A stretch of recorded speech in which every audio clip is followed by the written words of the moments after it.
आणि या क्षणाची राजकीय वर्तुळातली सर्वात मोठी आणि महत्त्वाची बातमी येत आहे। अखेरी शिंदे गटाला बसला मोठा धक्का, कोर्टाचा मोठा निर्णय, एकनाथ शिंदेंना फुटला घाम। होय, 2-3 वर्षांपूर्वी एकनाथ शिंदे काही आमदारांचा गड घेऊन भाजप सोबत गेले होते, परंतु जी खरी शिवसेना होती ती तर बाळासाहेब ठाकरेंची आणि वारस हक्कानुसार उद्धव ठाकरेंची। परंतु शिंदेने त्यावेळेस धनुष्यबाण चिन्ह सुद्धा नेलेलं होतं आणि संपूर्ण शिवसेना सुद्धा नेलेली होती। परंतु आत्ताच आणि लगेच एक मोठा निर्णय आला, ज्यामुळे संपूर्ण महाराष्ट्रामध्ये एकच आनंद साजरा केला जात आहे। कोर्टाने नेमका यावेळेस काय निर्णय दिला, ठाकरे गटाचा कसा विजय झाला आणि धनुष्यबाण चिन्ह परत पुन्हा ठाकरे गटाकडे कसे आले। अहो, नुसता धनुष्यबाण आलं नाही, तर काही मोठे आमदार, काही मोठ्या मंत्र्यांचं गट सुद्धा ठाकरे गटात पक्षप्रवेश करीत आहे। नेमका उद्धव साहेब आणि संजय राऊत साहेब यांच्या नेतृत्वामध्ये कोण कोण मोठे आमदार येत आहे, धनुष्यबाण चिन्ह आता ठाकरे गटाला कशा प्रकारे मिळाले, कोर्टामध्ये नेमकं काय झालं, ते सगळं आपण तुम्हाला याच व्हिडिओत लगेच पुढे सांगत आहे। हा ठाकरेंचा आणि मातोश्रीवरचा सर्वात मोठा विजय असून तळागाळातल्या कार्यकर्त्यांमध्ये आनंदाचं वातावरण आहे। आणि मातोश्रीवर आत्ताच कोण कोण आमदार पोहोचले, कोण कोण मंत्री पोहोचले, त्याची सुद्धा लगेच माहिती आपण तुम्हाला लगेच दाखवत आहे। फक्त तुम्हाला एक काम करायचं आहे, हा व्हिडिओ पूर्ण शेवटच्या मिनिटापर्यंत बघायचा, कारण की व्हिडिओच्या शेवटी भाजप आणि शिंदे गटातले कोण कोण मोठे आमदार, कोण कोण मोठे मंत्री ठाकरेंच्या संपर्कात आहे आणि संजय राऊत सगळी गेम फिरवून मोठा पक्षप्रवेश घडवून आणणार आहेत। नेमकं हे सर्व आमदार खासदार कोण कोण आहे हे आपण तुम्हाला या व्हिडिओच्या शेवट सांगणार आहे। त्यामुळे सांगत आहे की पूर्ण शेवटच्या मिनिटापर्यंत व्हिडिओ बघा, अजिबात काहीही झालं तरी अर्धवट व्हिडिओ सोडायचा नाही। आणि या मोठ्या आणि महत्त्वाच्या बातमीसाठी आत्ताच व्हिडिओला एक लाईक झाला पाहिजे, लगेच एक लाईक करा। अहो, महाविकास आघाडीचे सरकार असताना उद्धव साहेब राज्याचे मुख्यमंत्री होते, परंतु एकनाथ शिंदे साहेबांनी काही आमदारांचा गट घेऊन भाजप सोबत गेले आणि उद्धव साहेबांना आपल्या पदाचा राजीनामा द्यावा लागला। त्यानंतर भाजपने एकनाथ शिंदेंना मुख्यमंत्री बनवलं आणि 2.5 वर्ष राज्याचे मुख्यमंत्री म्हणून शिंदे साहेबांनी काम बघितलं। परंतु या काळामध्ये धनुष्यबाण चिन्ह सुद्धा एकनाथ शिंदे साहेबांकडे गेलं होतं आणि त्यावरून कोर्टामध्ये खटला चालू होता। अखेर कोर्टाने आत्ताच ठाकरेंच्या बाजूने निर्णय दिला आणि एकच सगळीकडे जल्लोष झाला। नेमका हा काय निर्णय आहे ते लगेच आपण तुम्हाला पुढे दाखवत आहे। आणि या क्षणाची राजकीय वर्तुळातली सर्व जेव्हा शिंदे साहेब भाजप सोबत गेले त्यानंतर धनुष्यबाण चिन्ह हे त्यांच्याकडेच होतं। त्या धनुष्यबाण चिन्हावर शिंदे साहेबांच्या आमदारांनी निवडणुका जिंकल्या, खासदारांनी निवडणुका जिंकल्या आणि शिंदे साहेबांचा पूर्ण गट धनुष्यबाणा चिन्हावरच लढला। परंतु कोर्टामध्ये आज सगळा खटला चालू होता। आत्ताच कोर्टामध्ये सगळा युक्तिवाद ऐकण्यात आला। नेमका धनुष्यबाण चिन्हाचे खरे मानकरी कोण, धनुष्यबाण चिन्ह कोणाकडे जाणार, या संदर्भामध्ये कोर्टाने आत्ताच महत्त्वाचा निर्णय दिला। त्यानुसार ठाकरे गटाला हे चिन्ह मिळणार नाही, तर ते चिन्ह गोठवल्या जाणार, असा उद्धव ठाकरे यांचा कॉन्फिडन्स आहे।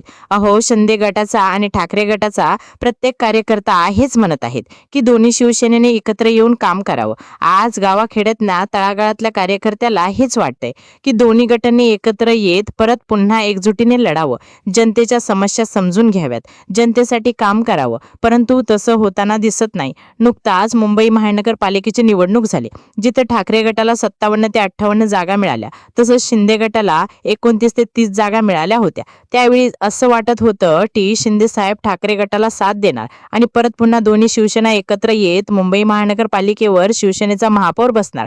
परंतु त्यावेळी सुद्धा तसं काही झालं नाही आणि संपूर्ण महाराष्ट्रातला तळागाळातला कार्यकर्ता, गावाखेड्यातला प्रमुख सगळे नाराज झाले। परंतु आता तर सर्वात मोठी आनंदाची बातमी येत आहे आणि धनुष्यबाण चिन्ह परत पुन्हा उद्धव ठाकरेंकडे। नेमकं कोर्टाने काय म्हणले, कोर्टाने नेमका महत्त्वाचा कोणता निर्णय दिला आहे, कोर्टामध्ये सगळं काय घडलं ते सगळं आपण तुम्हाला याच व्हिडिओच्या पुढे दाखवत आहे। फक्त पुढे व्हिडिओ बघत चला। अहो, 2 ते 3 वर्षापासून हा कोर्टात निर्णय चालू होता। निवडणूक आयोगाने ठाकरे गटाला मशाल हे चिन्ह दिलेलं होतं आणि ठाकरे गटाने या चिन्हावरती चांगलं यश मिळवलं होतं। लोकसभा निवडणुकीमध्ये ठाकरे गटाचे 9 खासदार निवडून आलेले होते आणि विधानसभा निवडणुकीमध्ये ठाकरे गटाला बऱ्यापैकी यश मिळालं होतं। लाडकी बहीण योजना आणि इतर योजनेमुळे भाजप आणि शिंदे गटाला मोठा फायदा झाला होता। महिलांनी भरभरून यश दिलेलं होतं आणि मोठ्या प्रमाणामध्ये बहुमताचे सरकार भाजपने बनवलेलं होतं। या सगळ्या घडामोडीवर नुकताच कोर्टामध्ये एक महत्त्वाची बातमी आली आणि एक महत्त्वाचा निर्णय झाला। त्यानुसार धनुष्यबाण चिन्हाचे खरे मानकरी हे उद्धवसाहेब ठाकरे आहेत आणि त्यांनाच ते चिन्ह भेटणार. जर त्यांना ते चिन्ह नाही भेटलं तर ते चिन्ह गोठवल्या जाणार आणि ते चिन्ह रद्द होणार. शिंदे गटाला दुसरं चिन्ह भेटण्याची शक्यता असून शिंदे गटासाठी ही सगळ्यात मोठी अपयशाची बातमी आहे. एकनाथ शिंदे साहेबांना हा सर्वात मोठा धक्का बसणार असून कोर्टाचा निर्णय संपूर्ण शिंदे गटासाठी मोठा निर्णय ठरणार आहे. अहो, नुसतं चिन्ह जाणार नाही तर काही आमदार आणि मंत्री सुद्धा ठाकरे गटाकडे येणार याची सुद्धा आता गुप्तचर. हा भाजप आणि आपल्यातला फरक आहे. भाजपला पुनर्बांधणीची गरज आहे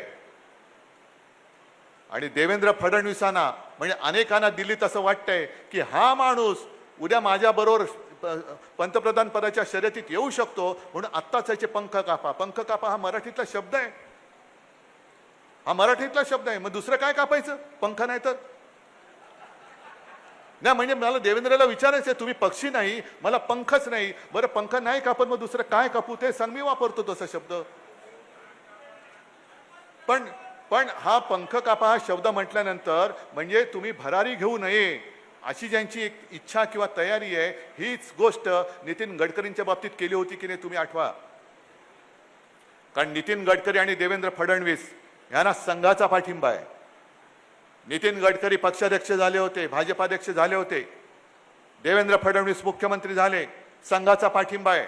आणि हा प्रश्न मी संघाला विचारतोय की तुम्हाला मान्य असलेला तुम्हाला हवा असलेला पंतप्रधान होऊ नये म्हणून ही छाटाछटी चालले, ही संघाला मान्य आहे का? ह्या प्रश्नाचं उत्तर मला संघाने द्यायला पाहिजे. होय, आम्हाला मान्य आहे, आम्ही ते म्हणतील ते, आम्ही सुद्धा त्यांचे गुलाम झालो आहोत. कारण नड्डानी मागे म्हटलंच होतं की आता भाजपला संघाची गरज नाही म्हणून.